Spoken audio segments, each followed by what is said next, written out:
2026년 이후 한국과 일본의 국방비는 장기적으로 역전될 전망입니다. 이로써 한국은 일본의 군사력을 앞지르면서 그들보다 군사적 우위에 설 수 있는 발판을 마련하게 됐습니다. 한국의 군사력 건설에 투입되는 방위력 개선비는 전년 대비 2.4% 증가한 17조 800억 원이며 군사력 운영에 드는 전력 운영비는 35조 8,500억 원으로 각각 편성됐습니다. 이 중 방위력 개선비는 새로운 무기 체계를 획득하여 전력을 증강하고 국내 방위 산업을 육성하기 위한 재원으로 이 금액이 줄어든다는 것은 국가의 무기 체계가 노후화되거나 신규 무기 사업이 줄어든다는 뜻입니다. 여기서 중요한 것 중 하나가 있는데요. 현재 방위력 개선비에서 일본을 앞서는 우리 군조차 대량의 F-35 도입에 난색을 표하는 상황에서 일본이 이를 선택했다는 것은 그 이외의 대다수 무기 체계의 개선을 포기했다는 것과 다름없습니다. F-35의 유지비가 어마어마하다는 점 역시 큰 문제입니다. 일본도 이 사실을 잘 알고 있기 때문에 전력 개선에서 선택과 집중을 강화하고 있으나 한계가 명확한 상황입니다. 최근 일본은 F-35 100대를 추가 도입할 것과 함께 노후화된 F-15J의 개량을 선언했는데요. 특히 이즈모쿠 경항모에서 운영할 것을 고려해 수직 이착륙 기능이 포함된 F-35B를 다수 도입할 것으로 보입니다. 발표대로 전력이 갖춰진다면 일본은 147대의 F-35와 100여 대 이상의 최신형 F-15를 보유하게 되어 우리 군을 압도하는 항공력을 갖출 것으로 보입니다. 그러나 이면을 들춰보면 이는 선택과 집중을 통해 어렵사리 내린 결단인데요. 제한된 예산에서 육상자위대의 전력 개선이 배제되고 있기 때문입니다. F-35는 그 성능과 별개로 사업으로서는 완전히 실패한 프로젝트입니다. 전군의 차기 전투기를 통합해 단가를 낮추고 F-22를 보조할 로우급 전투기로서의 요구 조건을 달성하지 못했기 때문입니다. 한 전직 미공군 관계자는 포브스와의 인터뷰에서 F-35는 스텔스와 고성능 센서가 주렁주렁 달린 고비용 기체이며 유지비는 말도 안 되고 믿을 수 없는 수준이라고 하며 F-35는 저비용 경량 전투기가 아니다 라고 말했습니다. 같은 기사에서 다른 애널리스트 역시 F-35의 제조사인 록히드를 대상으로 그들은 F-35를 너무 과하게 제작했다라고 지적했습니다. 다른 군사 전문 매체 포퓰러에 따르면 F-35의 유지비는 시간당 44,000달러에 달하며 이는 제트 엔진의 수명 주기를 고려한 8,000시간의 작전 시간을 고려한다면 352만 달러에 달하는 고액입니다. F-35가 생산되고 있는 중이기에 단가가 내려가고 있음에도 유지비 문제가 해결되지 않는 한 미군조차 대량 운영이 불가능한 계륵 신세가 되고 있다는 것입니다. 이런 사실들로 비춰봤을 때 일본의 항공전투력이 한국보다 다소 우수해 보이나 전쟁은 전투기로만 하는 것이 아닙니다. 또한 이런 상황이 장기화된다면 일본은 F-35를 유지하기 위한 비용 마련도 어려워지고 이로 인해 육상 및 해상자위대 예산이 줄어 앞으로 일본의 군전력은 급격히 몰락의 길을 걸을 수밖에 없습니다. 이미 경제 제재로 한국을 제압할 수단을 거의 상실한 일본에게 남은 건 이제 군사적 수단을 이용하는 방법만 남았는데요. 그런데 대한민국의 군전력이 증강되는 현실을 감안하면 우리의 길을 꺾어놓을 수 있는 시간은 그리 많이 남지 않았습니다.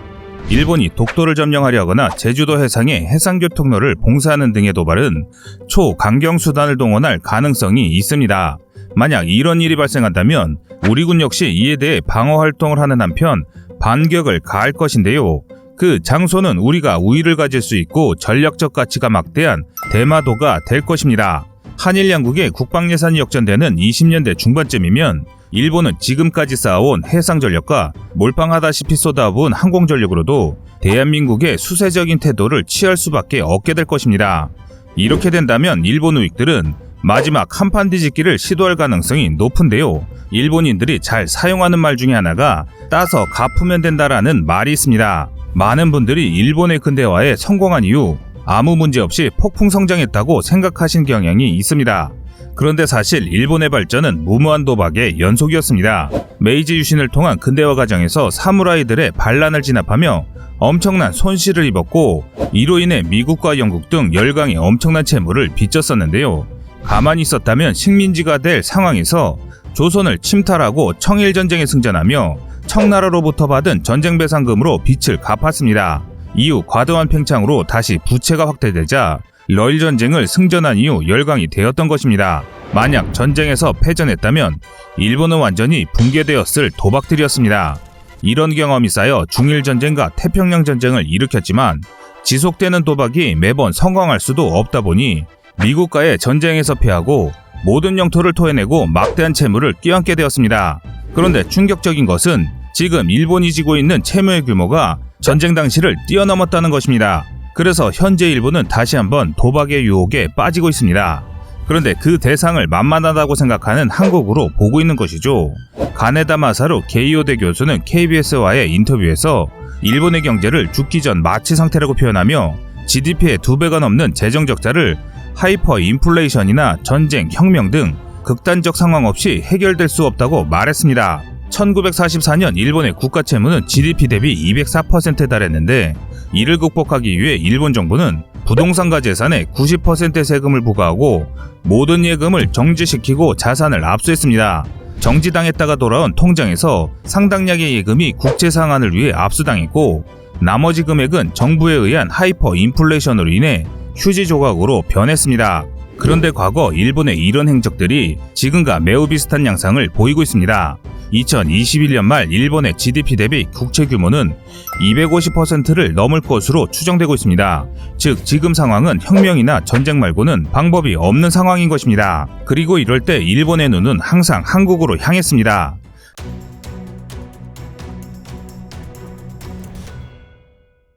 하지만 그럼에도 전면전은 일으킬 수 없습니다.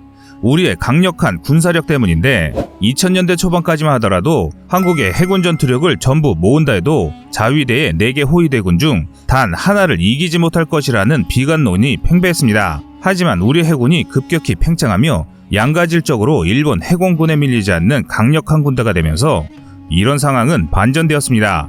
침략을 하려면 정군을 동원해도 모자른데 한국을 공격하는데 동원할 수 있는 병력은 한국군보다 오히려 적습니다. 게다가 미국이란 초강대국이 일본을 감시하고 있고 주변국인 중국이 틈틈이 일본을 노리고 있습니다.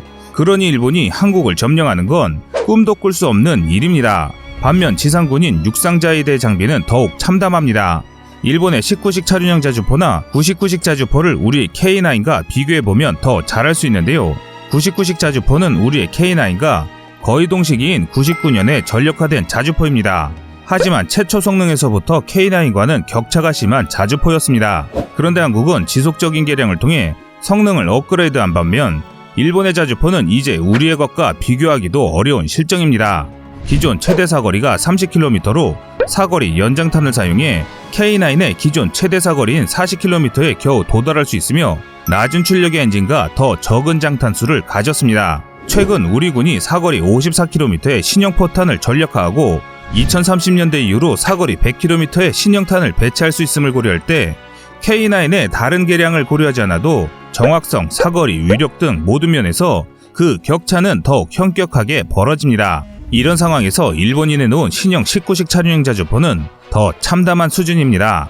장갑이 없는 개방형 구조의 차륜형 차량에 99식의 155mm 포신을 얹은 수준이기 때문입니다. 그 와중에 장비의 가격은 일본의 고질적인 고가 정책으로 자리 잡고 있습니다. 이 쓰잘데기 없는 자주포가 최소 6, 70억에 달합니다. 훨씬 강력하고 또 튼튼한 K9 자주포가 40억이란 점을 고려했을 때 터무니없는 수준이라 할 수 있는데요.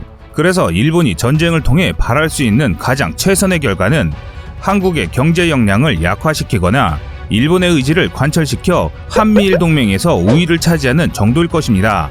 고작 동맹 때문에 전쟁까지 일으킬까 싶으신 분도 계시겠지만 일본은 과거 세계 최강국이던 영국의 손발을 자처하며 청나라 러시아와 싸웠고 그 과실을 통해 전 아시아를 침탈할 수준의 힘을 길렀습니다. 이번에도 세계 최강국 미국의 편에서 가장 강한 수족이 되어 한국과 중국을 굴복시켜 과거의 영광을 회복하겠다는 것도 그리 이상하지 않은 나라입니다. 학교에서 제일 무서운 일진보다 그 옆에서 살랑대는 아이가 더 나대는 것처럼 미국을 등에 두고 호가호위하려는 일본에게 자신과 대등한 한국은 눈엣 가시였습니다. 그러니 어떤 수단을 쓰더라도 한국을 한 번쯤 밟아줘야 자기 자리를 유지할 수 있다는 양아치스러운 생각을 하고 있는 것입니다. 하지만 앞에서 언급했듯이 일본이 한국을 직접적으로 제압할 수 있는 방법은 없습니다.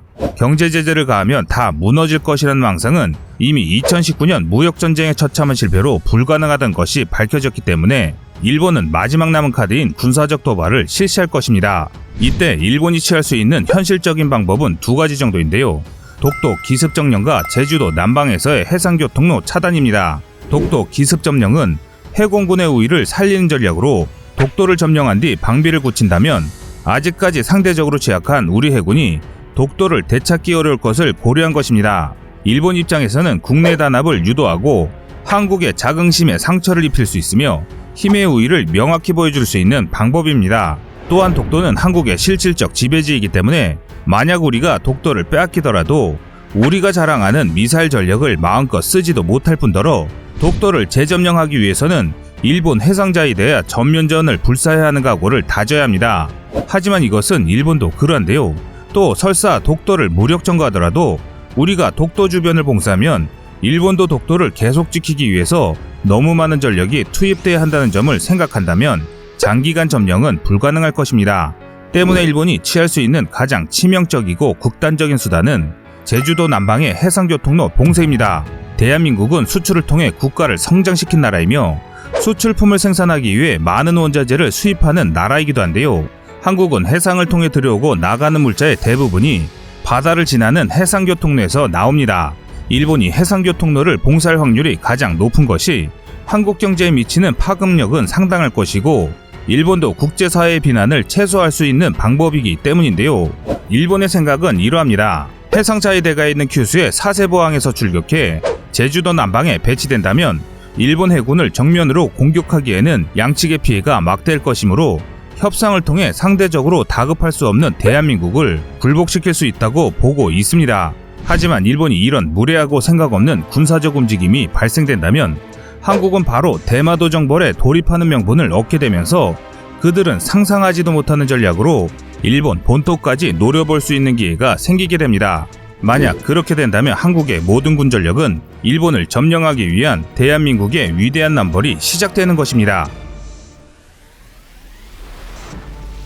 시청자님들의 현명한 의견을 댓글로 남겨주시기 바랍니다. 여러분들의 좋은 의견이 좋은 영상을 만드는데 많은 힘이 됩니다. 이상 꺼리튜브였습니다.